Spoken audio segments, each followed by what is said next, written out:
SSC নিয়োগ দুর্নীতি মামলায় ফের গ্রেফতার বড়য়ার তৃণমূল বিধায়ক জীবন কৃষ্ণ সাহা। গতবার সিবিআই এর হাতে গ্রেফতার হয়েছিলেন জীবন কৃষ্ণ। এবার তিনি বন্দী হলেন ইডির হাতে। 4 ঘন্টা ধরে তল্লাশি ও জিজ্ঞাসাবাদের পর বাড়ি থেকে জীবন কৃষ্ণকে সঙ্গে নিয়ে বেরিয়ে গেলেন ইডির আধিকারিকরা। তবে এবার জীবন কৃষ্ণের বাড়িতে তল্লাশিকে কেন্দ্র করে চলল বিস্তর নাটক। সূত্রের খবর, ইডি বাড়িতে হানা দিতেই পালানোর চেষ্টা করেন জীবন কৃষ্ণ সাহা। ছাদ থেকে লাফ দেন পাঁচিলের ওপর। পাঁচিল থেকে লাফ দিয়ে গিয়ে পড়েন বাড়ির পিছনে কচু বনের ওপর। জীবন কৃষ্ণকে ধাওয়া করে ধরে ফেলেন কেন্দ্রীয় বাহিনীর জওয়ানরা। ইডির ভয়ে এবারও নিজের দুটি ফোন ছুঁড়ে দেন বিধায়ক। বাড়ির পিছনে জঙ্গল থেকে ফোন দুটি উদ্ধার করেন ইডি আধিকারিকরা।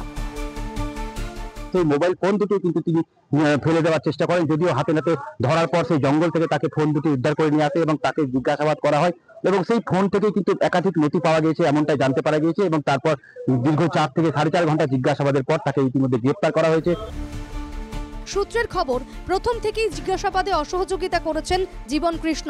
বারবার জিজ্ঞাসা করা হলেও দুটি ফোনের পাসওয়ার্ড বলতে চাননি তিনি। অবশেষে 4 ঘন্টা পর তাকে গ্রেফতার করার সিদ্ধান্ত নেন তদন্তকারী অফিসাররা। আমি যদি স্বচ্ছ হব তাহলে মোবাইল ফেলতে যাব কেন? নিশ্চয়ই আমার মধ্যে দুর্বলতা আছে, আমি চুরি করেছি, তার জন্য আমি আমার মোবাইল ফেলে।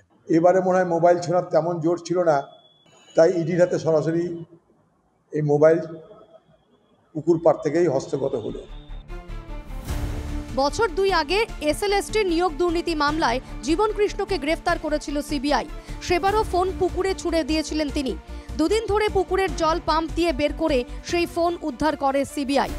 সেবার তার বাড়ি থেকে প্রায় 2 বস্তা নিয়োগ সংক্রান্ত নথিও বাজেয়াপ্ত করে সিবিআই। 13 মাস জেলে থাকার পর 2024 সালের মে মাসে সুপ্রিম কোর্ট জামিন দিয়েছিল জীবন কৃষ্ণ সাহাকে।